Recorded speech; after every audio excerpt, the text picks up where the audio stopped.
Hi everyone, it's Dr. Rachel here, and I'd like to share a little bit with you about chiropractic, but more specifically spinal development. So I've been getting lately questions about how to best support a child's development when they go from infancy up to being a toddler when they're walking. And my two things that I often say to parents are how to best nurture their development. Two things that are important are that every child is developing in their own pace, uniquely, and the timing is unique to that child. So their development has to do with their neurological wiring to all of their musculature and their muscles in every single part of their body. Secondly, is when we properly support their development, they can properly best develop. Okay, so I'm going to say that again. When we properly support their development, they are best able to properly develop.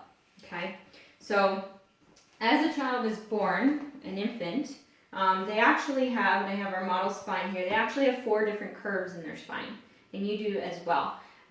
We have 2 forward-facing curves and 2 backward-facing curves. The ones that face forward are the ones right in our neck here. This is known as the cervical spine, and then the lumbar spine, the lower part of the spine. The backward-facing curves, the thoracic spine here, and then the sacral part of the spine here. When a baby's born, they actually just have one C shape. They don't have these 2 extra curvatures. They haven't quite developed that part yet.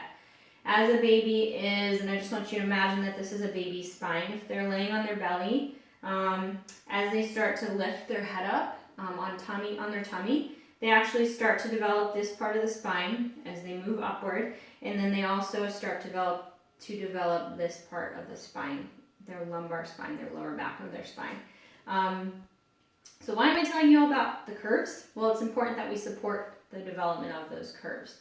When a child starts to learn to crawl, they army crawl first, and then they start to crawl, and then they start to really crawl, and then they walk, and then they run. That sequence of getting to each point is neurologically timed, meaning that their brain is coordinating every activation of muscle groups. Their nerves communicate through their spine, and as those muscle groups are coordinating exactly in perfect timing and unison, their spinal muscles are very, very much a key player to that process. So supporting their spinal development from the beginning on up is so important.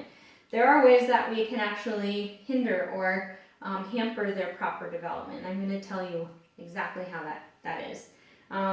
One way is actually by stunting. We can stunt things if we put them in positions that they're not quite ready for yet. So that's sort of like if you've ever done a sport or played an instrument, would you go to a recital before you practice the basics or learn the basics? Would you be in a game before you learn the basics? You know, those touches in playing soccer, you wouldn't play a game before you knew how to get past each and every step. So with a child, if we put them in a position where they're actually sitting, so say they're sitting in a seat like a bumbo seat or even a high chair before they can actually get to that position on their own first, what we're actually doing is putting more stress and strain, particularly in this part of the spine. It puts them in a rounded position and actually brings their shoulders forward because they don't quite have the coordination and the muscle activation necessary to support themselves. If they did, they would be able to get into that position on their own. So key as a parent is measuring and identifying where they might not be ready for that position. Don't put them in that position before they are, because it actually puts more stress and strain, not only for them now, but then for the long run as they get older. Another thing, baby carriers. I often see parents, if we imagine this as a little baby, I often see parents in public, they'll have their baby facing outward. What that actually does is it puts the hips in more of a hyper-abducted position. It doesn't support their hip joint, and it actually puts more extension on the lower part of their spine here.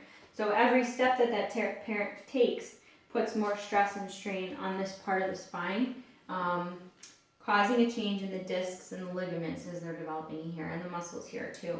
So the best position is to have baby facing towards parent because it supports their hips and it supports their spine too. Another thing, one more thing we're going to talk about is when babies starting to learn how to walk, they often will want to go in that position before they can get there themselves. Baby walkers, bumbo seats, well, we talked about bumbo seats, but baby walkers, the bouncy jolly jumpers, those actually place more strain on the spine and on the developing ligaments and joints before baby's able to handle that too. It's kind of like going in a jungle gym before we're able to bounce up and down. It places more strain here and that affects the development of their spine. So the bottom line is supporting their proper development properly allows them to properly develop, and that each child has unique timing. Things that I recommend parents look for that would necessitate someone to look at their biomechanics would be them favoring one side over the other, breastfeeding. Some parents often think they just favor one side because they like that side over the other. It's actually uncomfortable for them to go to one side. So you want them to go to both sides. It's an indication that there's actually misalignment or subluxation, as we call it, in the delicate spinal bones of the neck, and that affects how they're able to turn left and right. Another indicator is maybe they tilt to one side over the other. That's also an indicator of spinal misalignment in their neck area. Another thing possibly is them not liking tummy time. Tummy time is actually very important for them to develop their curvature, and if they don't like it, it's often uncomfortable for them because of a misalignment process here or even down here. Also, favoring one side over the other when they're crawling. Maybe dragging one leg, not using both legs equally.